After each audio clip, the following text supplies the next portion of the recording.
শ্বাহৰুখ খানৰ লগত না পইচা আছিল না কোনোবা গডফাদাৰ আছিল মাথো তেওঁৰ সপোন আৰু আজি গোটেই পৃথিৱীয়ে তেওঁক কিং খান বুলি জানে। অমিতাভ বচ্চনক অল ইণ্ডিয়া ৰেডিঅ'য়ে ৰিজেক্ট কৰিছিল, কৈছিল যে তেওঁৰ ভইচটো ভাল নহয় আৰু আজি সেইটো ভইচে গোটেই পৃথিৱীৰ বা গোটেই ভাৰতৰ আৱেগ হয়।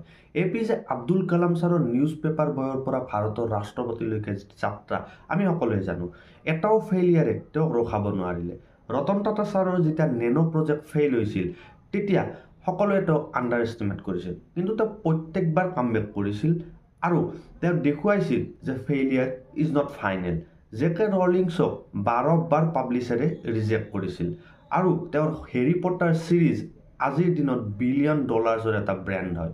সঁচা এইটোৱে হয় যে প্ৰত্যেকটো ছাকচেছৰ পিছত এটা ৰিজেক্টেড ভাৰ্চন লুকাই থাকে। পাৰ্থক্য মাত্ৰ এইটোৱে হয় যে কিছুমান মানুহ ভাগৰি পৰে আৰু কিছুমান মানুহে আৰু এবাৰ ট্ৰাই কৰে। যদি তোমাৰ টাইমো আজি টাফ চলি আছে, যদি এনেকুৱা লাগে যে সকলো শেষ হৈ গ'ল, তেতিয়াহ'লে এটা কথা মনত ৰাখিবা যে প্ৰত্যেকটো ৰিজেকশ্যনৰ পিছত এটা ৰিডাইৰেকশ্যন লুকাই থাকে। তো বাছ কমেণ্টত লিখি দিয়া আই এম ৰেডি আৰু মোক ফ'ল' বা ছাবস্ক্ৰাইব কৰিবলৈ নাপাহৰিবা। কি ঠিক আমি আকৌ কেতিয়াও লগ নাপাওঁ।